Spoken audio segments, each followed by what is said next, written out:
I'm Sarah, and I used to believe that love in families was supposed to be equal.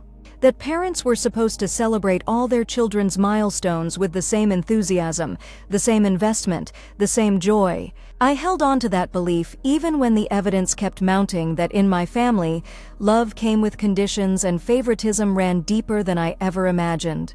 But what I overheard my family whispering on what should have been one of the most important days of my life shattered that illusion forever and forced me to confront a truth that would ultimately set me free. If you've ever felt like the forgotten child in your own family, or wondered why your achievements never seem to matter as much as someone else's, this story is for you. Because sometimes the most painful betrayals come from the people who are supposed to love us unconditionally. Growing up, I was the older daughter in what looked like a picture-perfect middle-class family. My parents, both successful professionals, had built a comfortable life in suburbia. My sister Emma was 3 years younger than me, and from the outside, we probably looked like any normal sibling pair. But looking back now, I can see the patterns that were established early, patterns I was too young and too hopeful to recognize as the systematic favoritism they really were. Emma was what people called an easy child.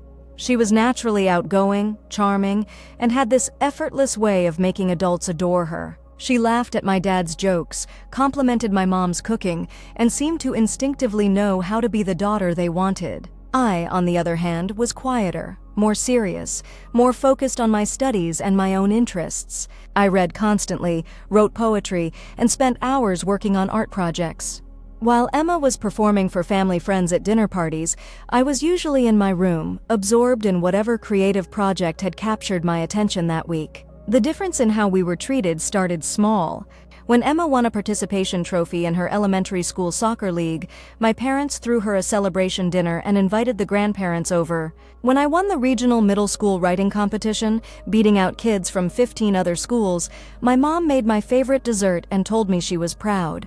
The response was warm, but it wasn't a celebration. It was acknowledgement. I told myself it didn't matter, that I didn't need the fanfare anyway. In high school, the patterns became more pronounced. Emma was naturally popular, the type of girl who made friends easily and got invited to all the parties. She played volleyball, was on student council, and seemed to glide through her teenage years without the awkward phases or social struggles that marked mine. My parents would beam when people complimented Emma's social success, talking about how well-liked she was, how mature she seemed for her age. Meanwhile, I was building a different kind of success. I maintained a 4.0 GPA throughout high school, was editor of the literary magazine, president of the debate team, and spent my summers volunteering at the local literacy center. I had been accepted to Northwestern University with a partial academic scholarship, something that should have been a source of immense family pride. But my achievements felt like footnotes compared to Emma's social victories. The first real crack in my understanding of our family dynamics came during Emma's sophomore year of high school, when she turned 16. My parents had been planning her sweet 16 party for months, treating it like a military operation. They hired a party planner, rented out the ballroom at the nicest hotel in town, and sent out formal invitations to over 100 guests. The theme was Elegant Garden Party, complete with a live string quartet, professional photographer, and a 3-tier cake that cost more than most people's car payments. I watched from the sidelines as my parents transformed into party planning machines. My mom took Emma dress shopping, not just to one store, but to 5 different boutiques until they found the perfect gown. They hired a makeup artist and hairstylist. They arranged for a limousine to transport Emma and her closest friends to the venue. No detail was too small. No expense too great. The party itself was breathtaking. The ballroom was decorated with thousands of fairy lights and fresh flowers. The food was catered by the city's most expensive restaurant. There was a professional DJ, a photo booth with custom props, and party favors that probably cost more than my entire wardrobe. As I watched Emma make her grand entrance in her designer dress, looking like a princess in a fairy tale, I couldn't help but feel a mix of happiness for her and a growing unease about what this level of celebration meant. Later that night, after the guests had gone home and we were cleaning up, I overheard my parents talking about the final cost. $15,000. $15,000 for a single evening, for a birthday party. I felt a pit form in my stomach, not because I begrudged Emma the celebration, but because of what it represented about our family's priorities and values. 2 years later, when my 18th birthday approached, I found myself cautiously optimistic. Surely this milestone, this transition into legal adulthood, would warrant some kind of meaningful celebration. I wasn't expecting a $15,000 party, but I thought there would be something special, something that acknowledged the significance of this moment in my life. I had finished my senior year as valedictorian, had been accepted to Northwestern with that scholarship, and was planning to major in journalism with dreams of becoming an investigative reporter. I was also 3 months away from aging out of foster care, something my parents had never acknowledged directly, but which added weight to this particular birthday. At 18, I would officially be an adult, responsible for my own decisions and my own life. As my birthday approached in late March, I waited for signs of planning. I listened for hushed conversations about party venues or guest lists. I watched for my mom to start that particular kind of excited energy she got when she was organizing something special. But as the days passed, there was nothing. No mention of plans, no requests for input on what I might want, no indication that anyone in my family even remembered what date was approaching. The night before my birthday, I finally worked up the courage to ask. I found my mom in the kitchen, going through mail, and tried to sound casual when I brought it up. I mentioned that tomorrow was my birthday, wondering if we might do something special, maybe go to dinner somewhere nice, or have family over, or even just have cake after dinner. My mom looked up from the mail with what seemed like genuine surprise, as if she had completely forgotten. She said of course we would do something, that she would pick up a cake from the grocery store, and maybe we could order pizza. It was such a stark contrast to the months of planning that had gone into Emma's celebration that I felt something shift inside me, a recognition that I had been fooling myself about my place in this family. My 18th birthday dawned gray and rainy, matching my mood perfectly. I woke up expecting at least some acknowledgement from my family, some recognition that this was an important day. But the morning proceeded like any other Saturday. My parents slept in late. Emma was at a friend's house, and I found myself alone in the kitchen, making my own breakfast while trying not to feel sorry for myself. By afternoon, when there was still no mention of my birthday, I began to wonder if my parents had genuinely forgotten. It seemed impossible, but as the hours passed without so much as a happy birthday greeting, I started to believe that maybe they actually didn't remember. The thought was almost more painful than deliberate dismissal would have been. Around 4 in the afternoon, I heard my parents talking in the living room and decided to join them, hoping that seeing me might trigger some memory of what day it was. But as I approached the room, I heard something that stopped me in my tracks. They were talking about dinner plans, discussing whether they should cook or order something, and my mom mentioned that they should probably do something for my birthday since it was today. But it was my dad's response that felt like a physical blow. He said that they shouldn't make a big deal about it, that I wouldn't really care anyway since I was always so focused on other things. He said that I wasn't the type to want a celebration, that I would probably prefer to just have a quiet dinner at home. My mom agreed, adding that I had never been as social as Emma, so a big party would probably just make me uncomfortable. I stood frozen in the hallway, listening to my parents discuss my personality and preferences as if they were analyzing a stranger. The casual way they dismissed the significance of my 18th birthday, the assumption that I wouldn't want or deserve the same level of celebration Emma had received, cut deeper than if they had simply forgotten entirely. But what came next was even worse. Emma had apparently come home while I was upstairs and joined the conversation. I heard her voice chiming in, agreeing with our parents that I wouldn't want a big deal made. She said that I was too serious and studious to enjoy the kind of party she had loved, that I would probably be happier with just a small acknowledgement. Then my mom said something that I will never forget as long as I live. She said that they had spent so much money on Emma's party because Emma was their social butterfly, their charming daughter who knew how to appreciate beautiful things and create magical memories. She said that I was more practical, more academic, and that spending that kind of money on me would be wasteful because I wouldn't get the same joy out of it. The three of them laughed together, a warm, affectionate sound that somehow made their dismissal of me even more painful. They weren't being cruel on purpose.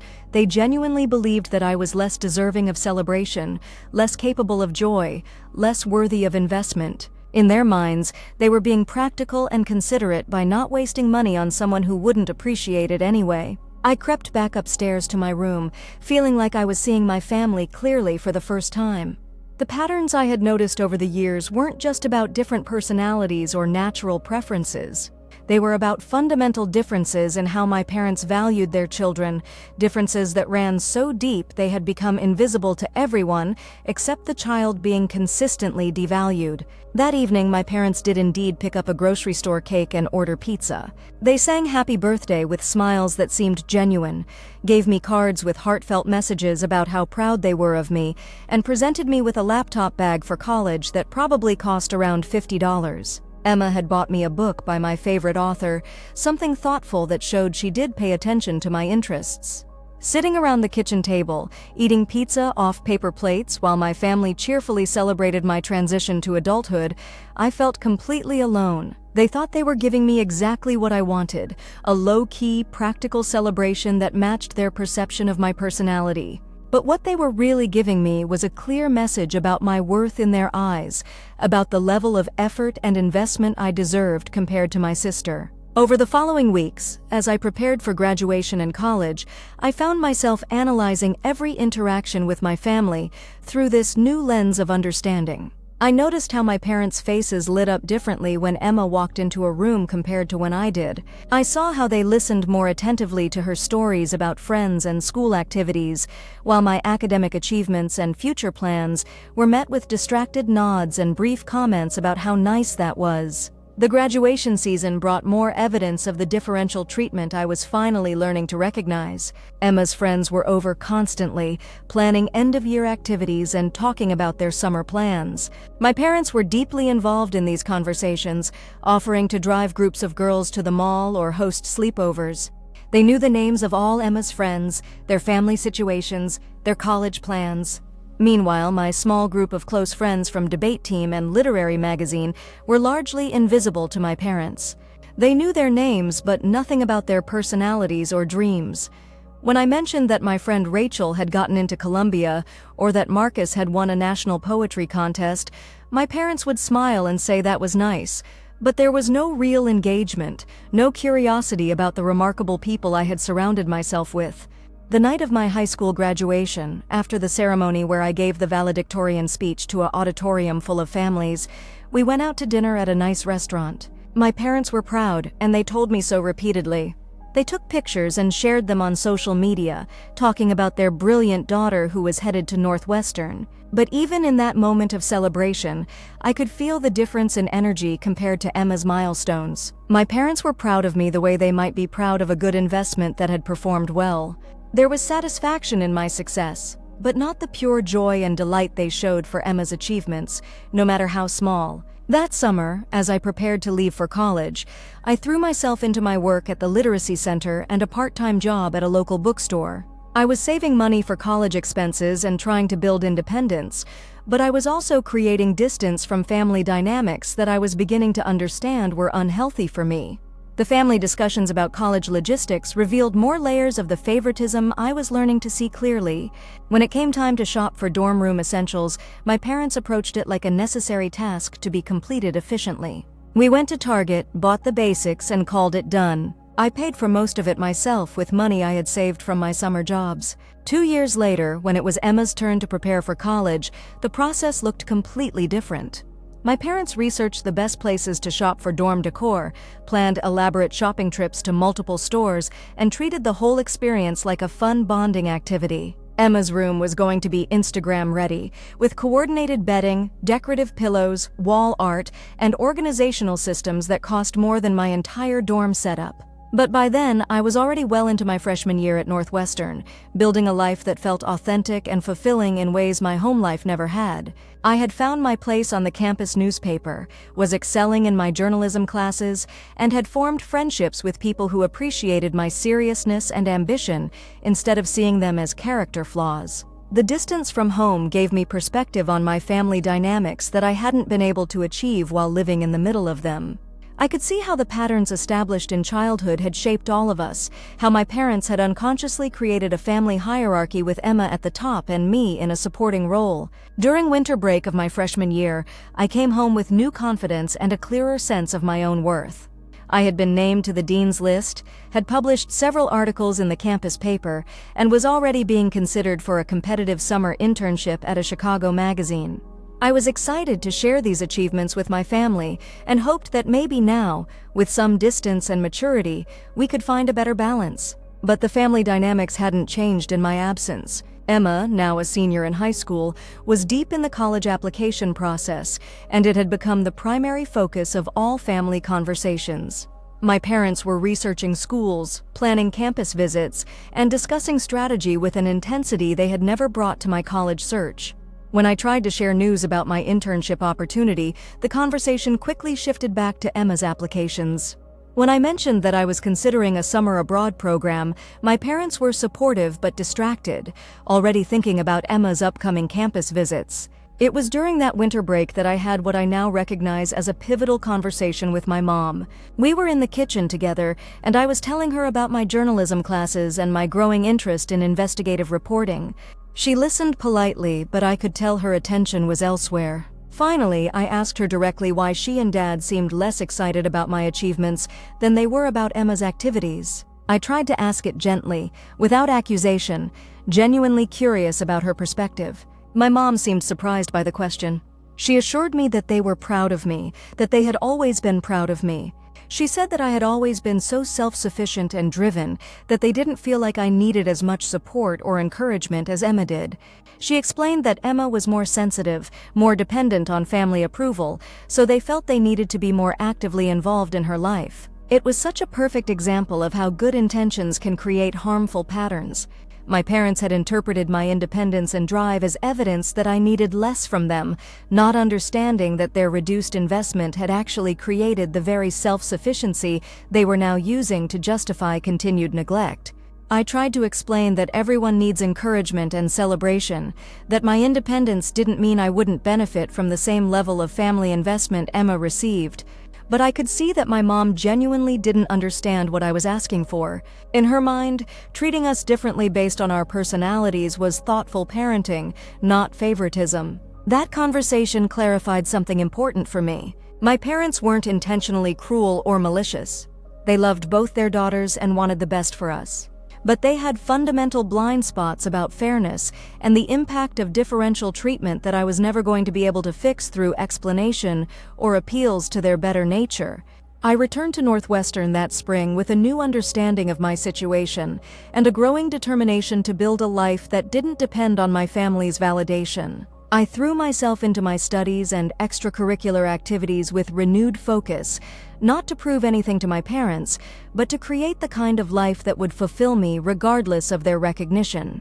The summer internship at Chicago Magazine turned out to be a transformative experience. I was working with professional journalists who valued my analytical mind, my attention to detail, and my commitment to thorough research. For the first time in my life, I was in an environment where my natural personality traits were seen as assets rather than quirks to be managed or overlooked. My supervisor, a veteran investigative reporter named Janet, became an informal mentor. She recognized something in me that my own family had never seen: the potential for significant professional achievement in a field that required exactly the skills and temperament I possessed naturally. Under Janet's guidance, I worked on a story about financial irregularities in local school board spending. It was my first real investigative piece, and I discovered that I had an intuitive talent for following paper trails, connecting seemingly unrelated pieces of information, and asking the questions that revealed deeper truths. When the story was published, it created a significant stir in the local community and led to a formal audit of the school board's finances. Seeing my byline on a story that had real impact was more validating than any birthday party could have been. I was beginning to understand that the recognition I craved didn't have to come from my family to be meaningful. That fall, as I returned to Northwestern for my sophomore year, I was carrying myself differently. The confidence I had gained from my summer success was evident in how I approached my classes, my relationships, and my plans for the future. I was no longer the uncertain teenager who had left home desperate for her family's approval. Meanwhile, Emma was navigating her senior year of high school with the full support and attention of our parents. They were visiting colleges together, strategizing about applications, and treating her future as a family project. I watched from a distance, feeling neither jealous nor resentful, but simply observant of patterns I was no longer personally invested in changing. During Thanksgiving break, the family dynamics were more apparent to me than ever. Emma was the center of every conversation. Her college application stress became everyone's stress, and her needs drove the family's schedule and priorities. I felt like a visitor in my own family home, welcomed but not essential, appreciated but not central. It was during that visit that something happened that would change everything. Emma had been accepted early decision to her first-choice school, a prestigious liberal arts college that cost nearly $60,000 a year. My parents were overjoyed, proud beyond words of their daughter's achievement. The celebration dinner they planned for Emma's acceptance was elaborate. They made reservations at the most expensive restaurant in town, invited both sets of grandparents, and treated the evening like a major family milestone. Emma wore a new dress bought specifically for the occasion, and my parents presented her with a piece of diamond jewelry to commemorate her success. Sitting at that dinner table, watching my family celebrate Emma's achievement with joy and pride, I realized that I was witnessing the same patterns that had shaped my entire childhood, just with higher stakes and more money involved. Emma's success was a family triumph. My success was a personal accomplishment. But what happened after dinner was what finally broke something open in me. We had returned home, and I was in the kitchen helping clean up while my parents and Emma continued celebrating in the living room. I could hear them talking and laughing, and I found myself listening to their conversation without meaning to eavesdrop. Emma was asking about the financial aspects of her college choice, wondering how the family would manage the tuition costs. My parents assured her that they would figure it out, that her education was worth any sacrifice, that they had been saving for years specifically for this moment. Then Emma asked something that made me freeze. She asked if they had also saved money for my education, or if all the college savings had been allocated to her. There was a pause before my dad responded, and his answer revealed a truth I had never suspected. He explained that they had originally saved money for both daughters' educations, but that when I received my partial scholarship to Northwestern, they had decided to redirect my college fund toward Emma's future.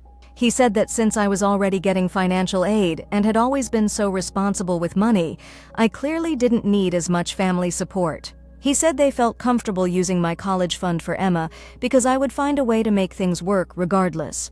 The casual way he described redistributing money that had been intended for my education, the assumption that my scholarship somehow meant I deserved less family investment, the complete lack of consultation with me about this decision that affected my financial future, it was like a final puzzle piece clicking into place. My parents had taken money they had saved for my education and given it to my sister because they believed she needed it more and I needed it less. They had made this decision without discussing it with me, without considering how it might affect my college experience or my post-graduation financial situation. Standing in that kitchen, listening to my family discuss the reallocation of my college fund as if it were a reasonable financial decision, I felt something fundamental shift inside me. This wasn't just about birthday parties or differential treatment anymore. This was about concrete, measurable evidence of how little my parents valued my needs compared to Emma's. I went upstairs to my childhood bedroom and spent the night staring at the ceiling, processing not just what I had learned, but what it meant about my entire relationship with my family. They loved me, I didn't doubt that, but they loved me less. They cared about my success, but they cared about it less. They wanted good things for me, but they were willing to sacrifice those good things if it meant better things for Emma. The next morning, I asked my parents if we could have a private conversation. I told them what I had overheard and asked them to explain their decision about the college funds. They were clearly uncomfortable being confronted directly, but they didn't deny what they had done. Instead, they tried to justify it using the same logic they had always used. They said I was more capable of handling financial challenges, that I had already proven I could succeed with less support, that Emma needed more help because she was less independent. They said they knew I would understand because I was always so mature and reasonable. It was fascinating and heartbreaking to watch them use my strengths as justification for giving me less support. Because I was responsible, I deserved less financial security. Because I was independent, I deserved less family investment. Because I was mature, I should understand why my sister's needs came first. I asked them if they could understand how this felt from my perspective, how it might seem unfair to redistribute funds without discussion, how it reinforced a pattern of Emma receiving more family resources.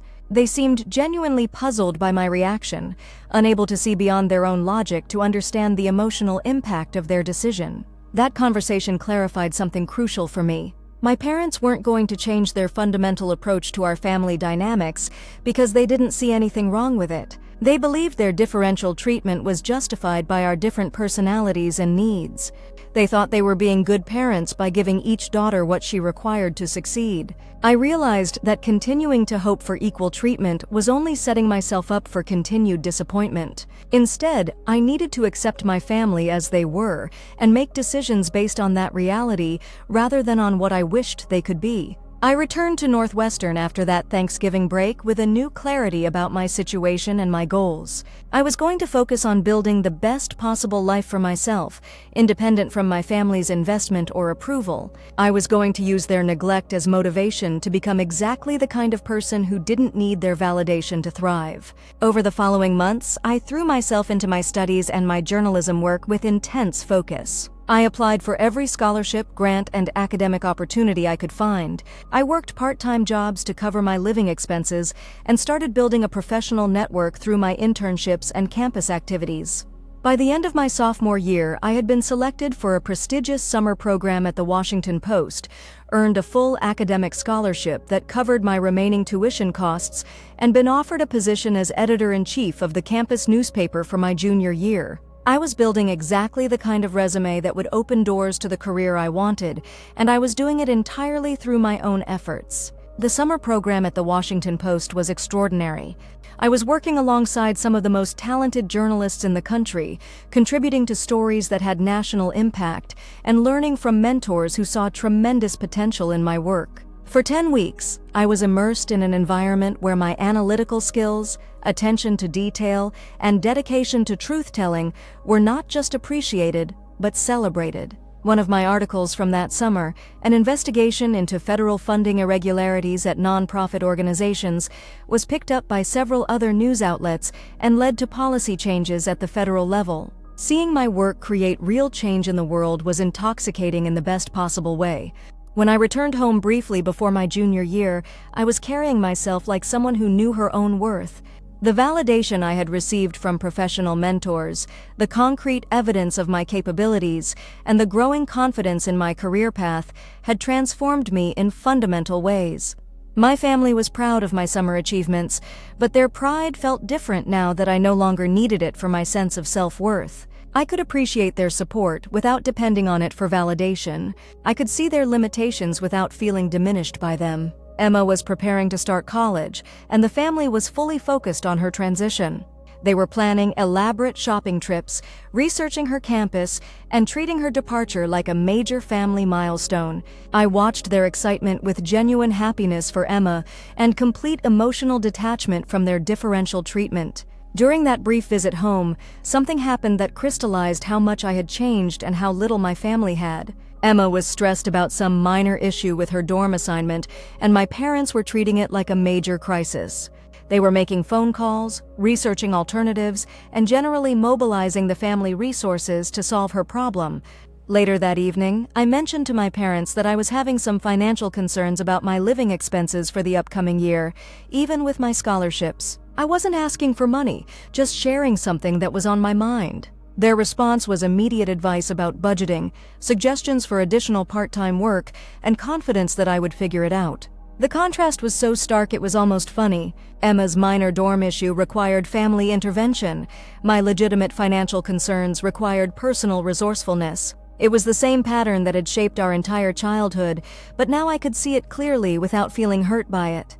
That night, I realized that I had achieved something I hadn't even known I was working toward: emotional independence from my family's approval and validation. I loved them, and I wanted good things for them, but I no longer needed them to see my worth for me to know it existed. My junior year at Northwestern was extraordinary in every way. As editor-in-chief of the campus newspaper, I led a team of student journalists in covering stories that had real impact on campus and beyond. Under my leadership, the paper won several awards and gained national recognition for its investigation into campus sexual assault policies. I was also selected for a highly competitive internship with a major television news network for the following summer, an opportunity that could launch me directly into the career I had been working toward. My professors were mentioning me for academic honors, and I was already receiving inquiries from graduate programs and news organizations about my post-graduation plans.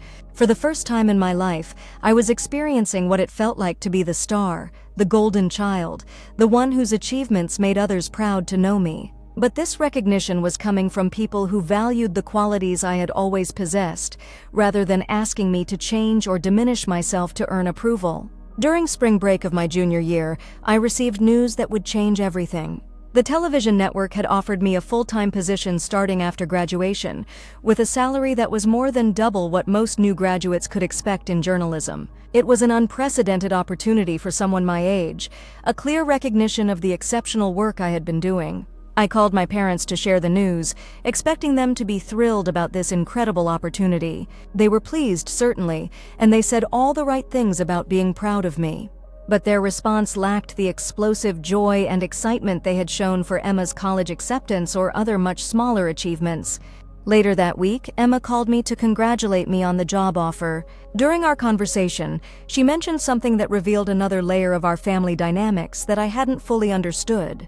She said that our parents had been worried about me for years, concerned that I was too serious and career-focused, afraid that I was missing out on the fun parts of college and young adulthood.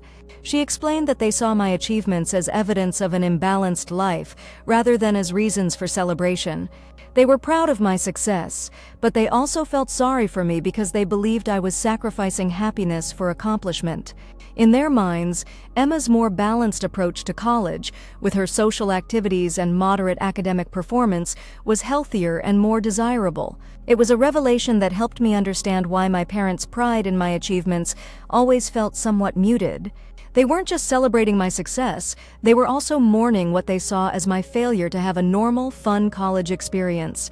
Their differential treatment wasn't just about favoritism, it was about fundamentally different values and definitions of success. That understanding was liberating in an unexpected way. I realized that my parents and I simply had different ideas about what constituted a life well lived. They valued social connection, ease, and conventional happiness. I valued achievement, impact, and the satisfaction of work that mattered. Neither approach was wrong, but they were incompatible in ways that meant we would probably never fully understand each other. My senior year was a whirlwind of academic honors, professional opportunities, and preparations for post-graduation life. I graduated summa cum laude, won the university's award for outstanding achievement in journalism, and delivered a speech at the honors convocation. My parents attended the ceremony and were proud, but I could see that they were still somewhat bewildered by who I had become. After graduation, I moved to New York City to start my position at the television network. For the first time in my life, I was living in a place where ambition was celebrated rather than viewed with concern, where professional achievement was seen as a sign of health rather than imbalance. The work was demanding and exhilarating. I was contributing to investigations that had national impact, working with some of the most respected journalists in the country, and building a reputation as someone who could handle complex, sensitive stories with skill and integrity. Within 6 months, I had been promoted and given my own segment on one of the network's primetime news programs. Within a year, I was being recognized as one of the rising stars in broadcast journalism, someone whose career trajectory was exceptional even by industry standards. The financial independence that came with my success was transformative in ways I hadn't anticipated. For the first time in my life, I didn't have to worry about money, didn't have to work multiple jobs to cover basic expenses, didn't have to make choices based on financial limitations rather than personal preferences. But more important than the money was the recognition I was receiving from people whose opinions I respected. My colleagues, mentors, and industry peers saw me as someone with exceptional talent and unlimited potential. The validation I had craved from my family my entire life was coming from sources that understood and valued my actual strengths. 2 years into my career, something happened that brought my family relationships into sharp focus once again. Emma had graduated from college and was struggling to find direction in her post-graduation life. She had majored in communications with no clear career goals, and she was living at home while trying to figure out her next steps. My parents were deeply concerned about Emma's situation and were doing everything they could to help her find her path. They were networking on her behalf, researching career options, and even considering funding additional education or training programs. During a family dinner, my mom mentioned that they were thinking about helping Emma start her own business, something in social media marketing that would utilize her natural communication skills and outgoing personality. They were prepared to invest significant money in this venture, treating it as an investment in Emma's future. The conversation reminded me of the college fund redistribution from years earlier, but now I was watching it from a position of complete financial independence and professional success. I could see the patterns continuing, but they no longer had the power to hurt me because I no longer needed anything from my family that they weren't willing to give. What was different now was that Emma seemed to recognize the disparities too. During a private conversation that weekend, she expressed some discomfort with the level of support our parents were offering her, especially knowing that I had achieved my success with much less family investment. She asked me directly if I resented the differential treatment, if I felt bitter about the college fund situation, or the contrast between her sweet 16 party and my 18th birthday. It was the first time anyone in my family had acknowledged these disparities directly. I told her honestly that I had felt hurt by the differential treatment for many years, but that I no longer felt resentful because I had come to understand that our parents' approach, while unfair, had actually made me stronger and more self-reliant. I said that their neglect had forced me to develop skills and confidence that I might not have gained if I had received the same level of support she had. Emma seemed relieved by my response, but also somewhat sad. She said that she sometimes wondered if the extra support had actually been a disservice to her, if it had made her less confident in her own abilities and more dependent on family approval for validation. It was a profound conversation that helped both of us understand how our parents' differential treatment had shaped us in different but equally significant ways. Emma had received more support but had developed less independence. I had received less support but had developed more resilience. Both approaches had costs and benefits that we were still discovering. That conversation marked the beginning of a different kind of relationship between Emma and me, one based on mutual understanding rather than competition for family resources. We began talking regularly, sharing perspectives on our childhood and our current lives in ways that helped both of us make sense of our family dynamics. Meanwhile, my career continued to accelerate. I was winning awards, breaking important stories, and being recognized as one of the most promising young journalists in the country. The success felt authentic and earned in ways that family approval never had, because it was based on my actual capabilities and achievements rather than on meeting someone else's expectations. 3 years into my career, I received an opportunity that felt like the ultimate validation of everything I had worked toward. I was offered a position as a correspondent for one of the network's most prestigious investigative programs, a role that would make me one of the youngest people ever to hold that position. The offer came with a significant salary increase, the opportunity to work on stories of national importance, and recognition as one of the leading voices in my field. It was the kind of achievement that represented not just professional success, but vindication of every choice I had made to prioritize my career and personal development over family approval. When I called my parents to share the news, their response was everything I had learned to expect and nothing I still needed. They were proud, they said all the appropriate things, but their excitement was measured and their focus quickly shifted to other family matters. But the response from my professional community was extraordinary. My colleagues, mentors, and industry peers recognized the significance of this opportunity and celebrated it with the enthusiasm I had once hoped to receive from my family. The recognition felt complete and satisfying in ways that family approval never could have, because it was based on understanding and valuing who I actually was rather than who someone thought I should be. The new position required me to travel frequently, covering stories across the country and sometimes internationally. I was investigating corporate corruption, political scandals, and social justice issues that had the potential to create real change in the world. Every day, I was doing work that mattered, using my skills to serve purposes larger than myself. 6 months into the new role, I broke a story that had significant national impact, exposing a network of financial fraud that had affected thousands of people. The investigation took months of careful research and relationship building, exactly the kind of detailed, patient work that my personality was perfectly suited for. When the story aired, it generated immediate response from lawmakers, law enforcement, and advocacy groups. Within weeks, new legislation was being proposed to prevent similar fraud, and criminal investigations were launched based on my reporting. It was the kind of professional achievement that justified every sacrifice I had made to get to this point. The recognition that followed was overwhelming in the best possible way. I received calls and messages from colleagues across the industry, was invited to speak at journalism conferences, and was mentioned as a candidate for major awards. For the first time in my life, I was experiencing what it felt like to be celebrated for being exactly who I was, rather than for meeting someone else's expectations. During this period of professional triumph, something happened that brought my family relationships into sharp focus once again. My grandfather, my mother's father, passed away suddenly. He had been the family patriarch, the one person whose approval and attention had been distributed relatively equally among all the grandchildren. At the funeral, I found myself observing my family dynamics with the same analytical skills I brought to my professional work. I watched how different family members processed grief, how the extended family interacted, and how the patterns of favoritism and neglect played out even in this moment of shared loss. During the reception after the service, several family friends and relatives approached me to talk about my career success. They had seen my reporting on television, read articles about my achievements, and were genuinely impressed by what I had accomplished.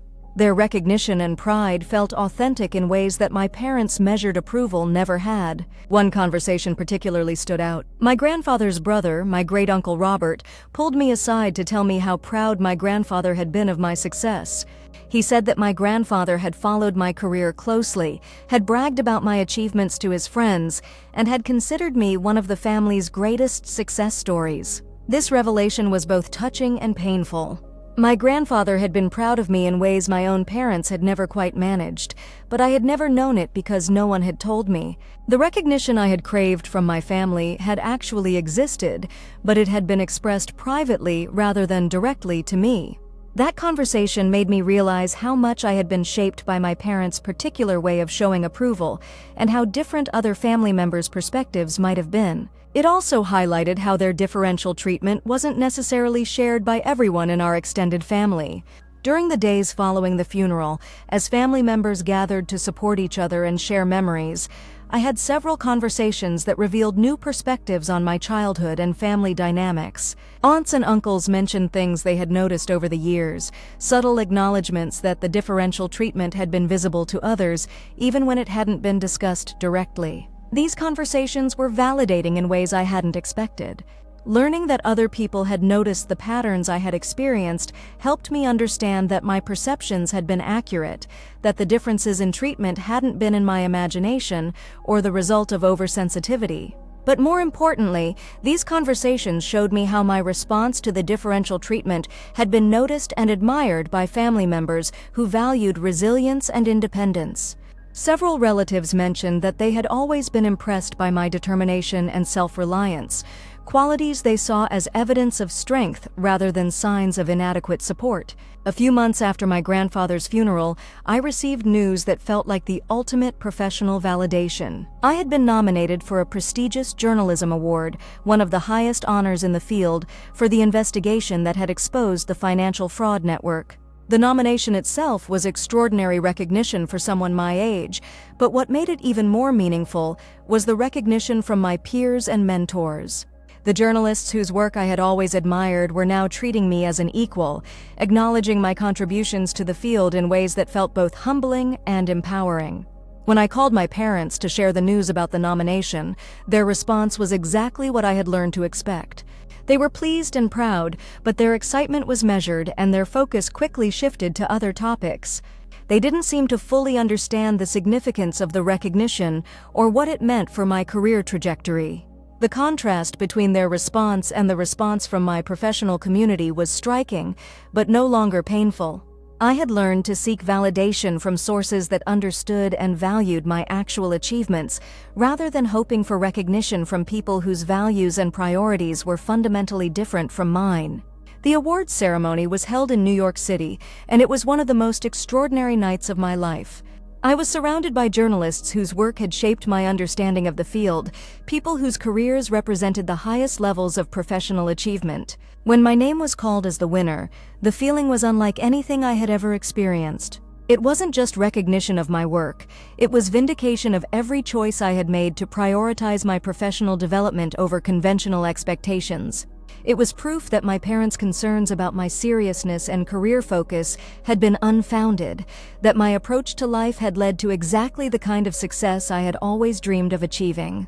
The speech I gave that night was about the importance of persistent investigation, the value of asking difficult questions, and the responsibility journalists have to serve the public good. But privately, it felt like a response to everyone who had ever suggested that I was too serious, too focused, too driven for my own good. After the ceremony, I was surrounded by colleagues and industry leaders who wanted to congratulate me and discuss my work. For the first time in my life, I was at the center of a celebration that was entirely about my achievements and potential. It was everything I had imagined recognition could be. My parents weren't at the ceremony, not because they weren't invited, but because they didn't fully understand its significance, and I hadn't pressed them to attend. Emma was there, though, having flown to New York to support me, and her presence meant more to me than any family recognition ever had because it was freely given rather than obligatory. The award opened doors to opportunities I had only dreamed of. I was offered positions at major news organizations, invited to speak at universities and conferences, and approached about book deals and documentary projects. At 27, I had achieved a level of professional recognition that most journalists spend decades working toward. The financial success that came with this recognition was transformative not just for me, but for my understanding of my family relationships. I was now earning more money than my parents, had more professional prestige than anyone in my extended family, and had achieved the kind of success that commanded respect in any room I entered.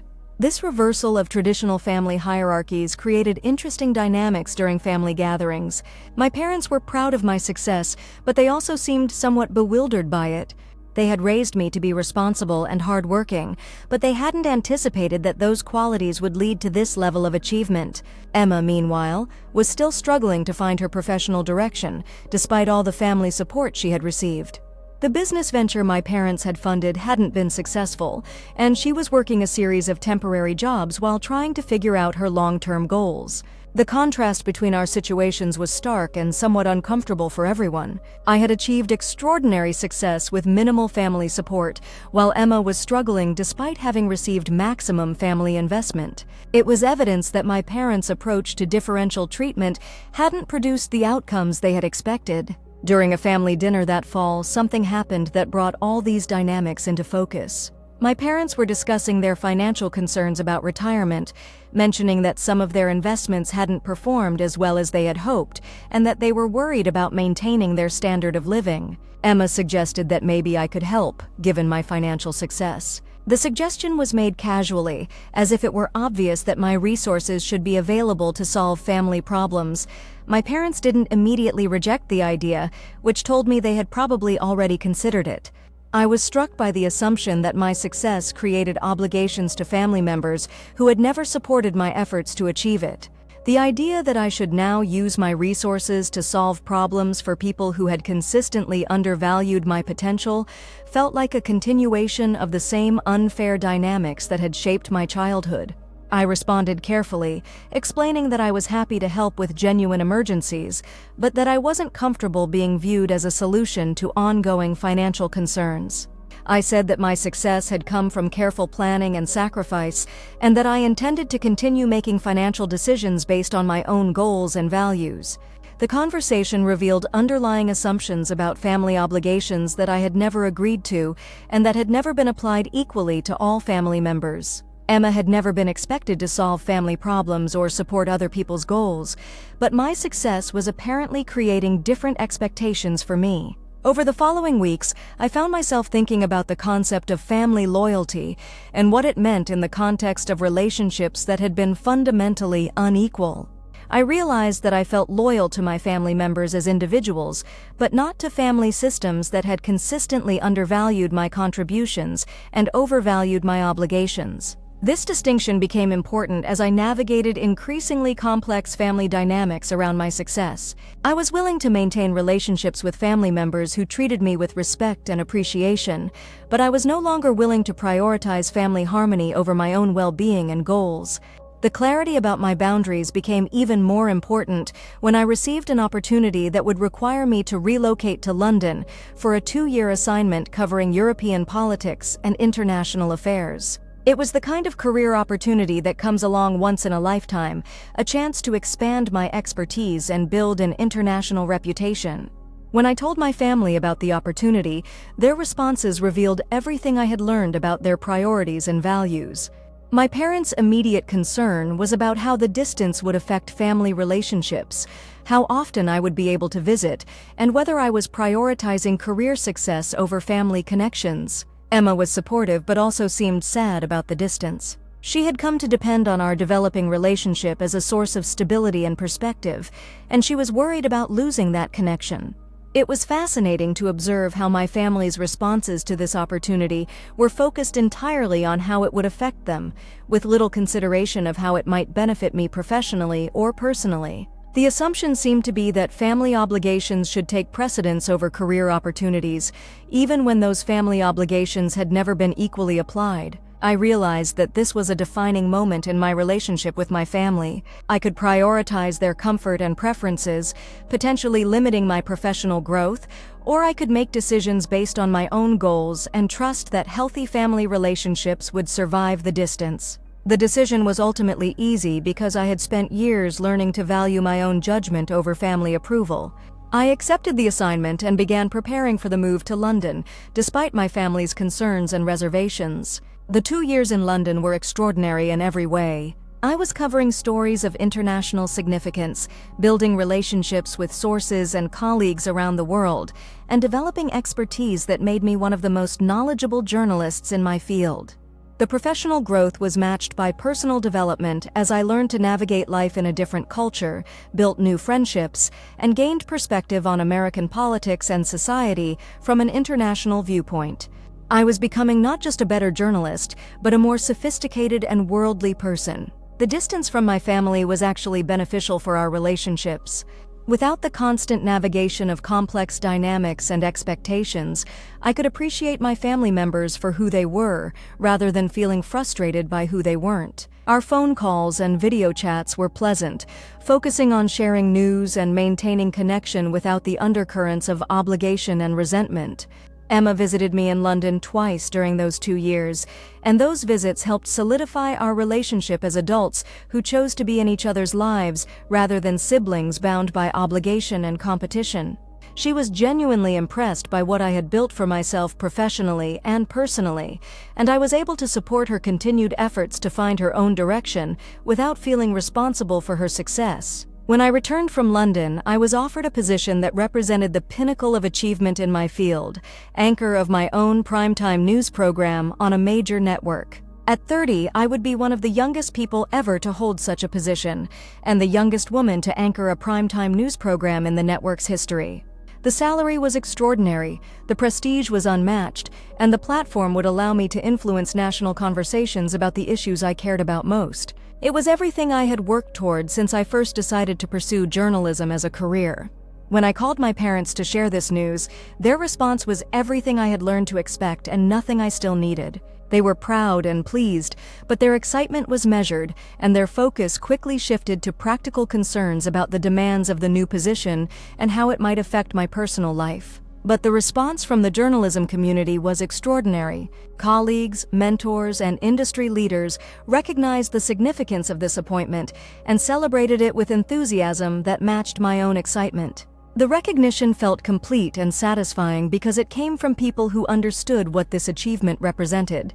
The contract negotiations for the new position gave me leverage I had never experienced before.